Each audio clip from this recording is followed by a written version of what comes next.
আন্তর্জাতিক পর্বত দিবস উপলক্ষে রাজধানীর বেইলি রোডে পার্বত্য চট্টগ্রাম কমপ্লেক্সে আয়োজিত আলোচনা সভায় যমুনা থেকে ভার্চুয়ালি যুক্ত হন অন্তর্বর্তী সরকারের প্রধান উপদেষ্টা ডক্টর মোহাম্মদ ইউনূস।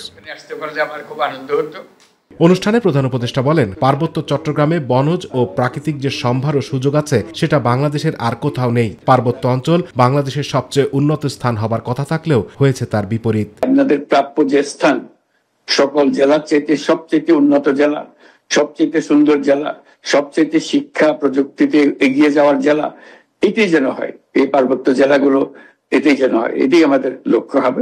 আগামী মাসে তারুণ্যের উৎসব হবে জানিয়ে প্রধান উপদেষ্টা বলেন, অন্য তরুণদের চেয়ে পার্বত্য এলাকার তরুণরাও যে পিছিয়ে নেই, এই উৎসবে অংশ নিয়ে তা প্রমাণ করার সুযোগ রয়েছে। এই পার্বত্য অঞ্চলটাই সবচেয়ে উত্তম হবে। এটা কারোর পেছনে থাকার তো প্রশ্নই ওঠে না, বরং সবার উপরে থাকবে। নিজেদের এলাকা পরিবর্তন করবো না, সারা বিশ্বকে আমরা পরিবর্তন করব। ওইখানে বসে আমরা পরিবর্তন করব।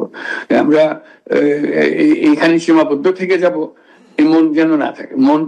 মনের সীমা রেখাটাকে বাড়িয়ে দেবো, যে সারা বিশ্বে আমরা কৃতিত্ব দেখাবো, আমাদের নৈপুণ্য দেখাবো, আমাদের ঐতিহ্য দেখাবো। সবাই এটা উপভোগ করবে। ডক্টর ইউনূস বলেন, পার্বত্য অঞ্চলের ছেলেমেয়েরা হবে বিশ্ব নাগরিক। সমতলের সঙ্গে ভেদাভেদ থাকলে তা দূর করে পরস্পরের প্রতি শ্রদ্ধাবোধ নিয়ে এগিয়ে আসতে হবে বলেও যোগ করেন প্রধান উপদেষ্টা।